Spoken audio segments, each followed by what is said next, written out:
that term to think about a dynamic, exciting, diversity like Nairobi and all the many different challenges of living here, the joys of living here, the hustle, which was discussed a lot last time, the secrets, the parties, the social lives, all of that. And today we have three proper Nairobians, I think. Am I right? Yes. Okay. So I'm excited to introduce all of them. We're going to start with Bethuel Muthee, who is our only poet today, but he also writes prose. And one of the special things about him is that all the projects he does are extremely collaborative, and he's really part of an engaged community of artists and poets. And they work on a lot of things together: poetry, art, prose, events, and so on. So he is a member of the Masai Bili collective and also the Nigeographia collective.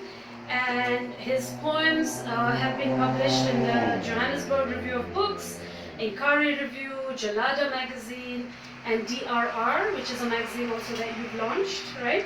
He's also founded and launched the magazine recently. I think there are some copies here. You should take a look.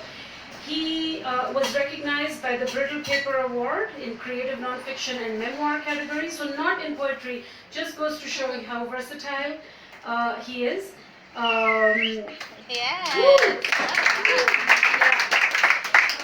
And Nigeographia, which is what he got this award for, was described as a psychogeographical reading of Nairobi that touches on science, political environmental policies, death, the human body, the city's history of patriarchal violence, and it was in English and in Swahili. Today he's going to read us a selection of poems.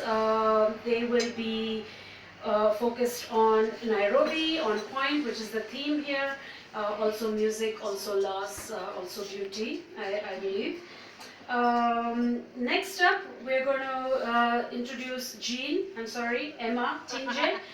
I always get confused because she has a wonderful pseudonym. So Ema Tinje is a romance writer, which is a novelty for us here because we're always oscillating with very heavy political themes the last time, and it's getting dull, you know. We need some romance in our lives. Yeah, we all need romance. Romance is tough in big cities, and she's going to bring it to us today. The stories that move her, she says, move her most are those that are about love, loving, and everything in between. And I think she's reading a story called Special Friends today. Okay, we've all had those.